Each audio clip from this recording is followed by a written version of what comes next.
You've got at least $200 worth of textbooks sitting on your shelf right now, dead weight, and you're about to make the mistake that 90% of students make when they try to sell them. They post on Facebook Marketplace, wait 3 weeks, get lowball offers, and sell for 30% of what they paid. But there's a better way. We're covering 5 methods today that most students have never heard of. Let's go. Method 1 is textbook buyback aggregators. This is the shortcut nobody talks about. Sites like BigWords and BookScouter literally compare prices across 20 different buyback services at once. You paste in your ISBN and the algorithm finds the highest bidder instantly. Here's what makes this different from just selling to your campus bookstore. Those campus buyback programs are the lowest payers. They know you're desperate before winter break. These aggregator sites let you play them against each other. You can make 2 to 3 times what your bookstore offered.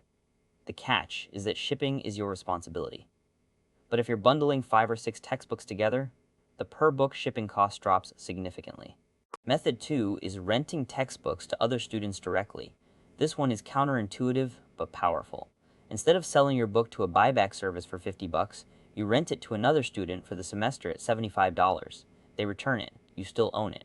You can rent it again next semester to a different student. Over 3 years, that one textbook generates $300+ in rental income.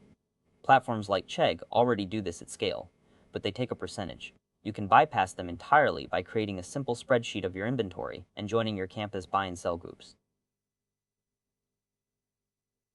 Post at the start of each semester and set up a returnable deposit system to protect yourself. Here's how it works. One student rents a chemistry textbook.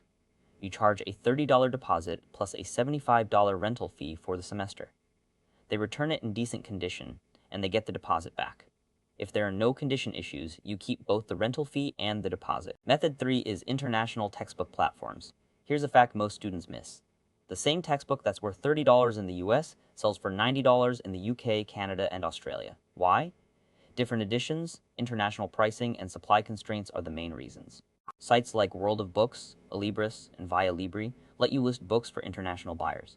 You're not selling to your classmates anymore. You're selling to a global market. The shipping is expensive, yes, but the margin is so wide that you still come out ahead. A $40 textbook shipped internationally can sell for $85. After $15 in shipping, you pocket $40 profit. Compare that to the buyback aggregator that gives you $15. The downside is slower sales.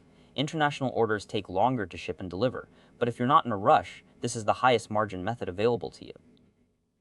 Method 4 is specialized STEM textbook buyback services. Generic buyback sites don't understand the real value of your engineering or organic chemistry textbook. They treat it like a commodity.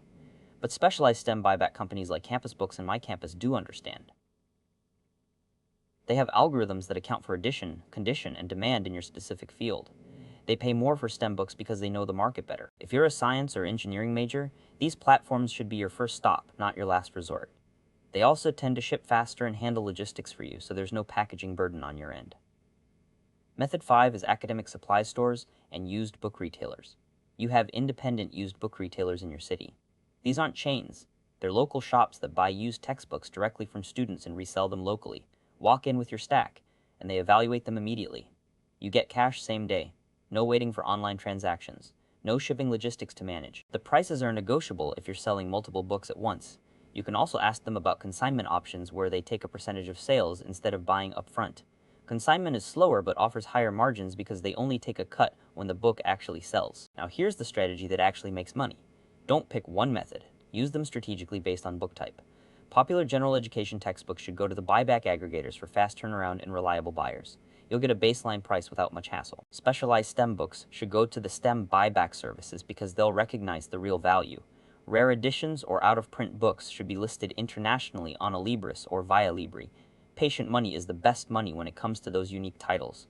Books you could use next semester, don't sell them, rent them instead. One rental covers the value of selling it, and you keep the asset for future use. And always get quotes from 3 places before you settle. A book worth $90 to one buyer might be worth $45 to another.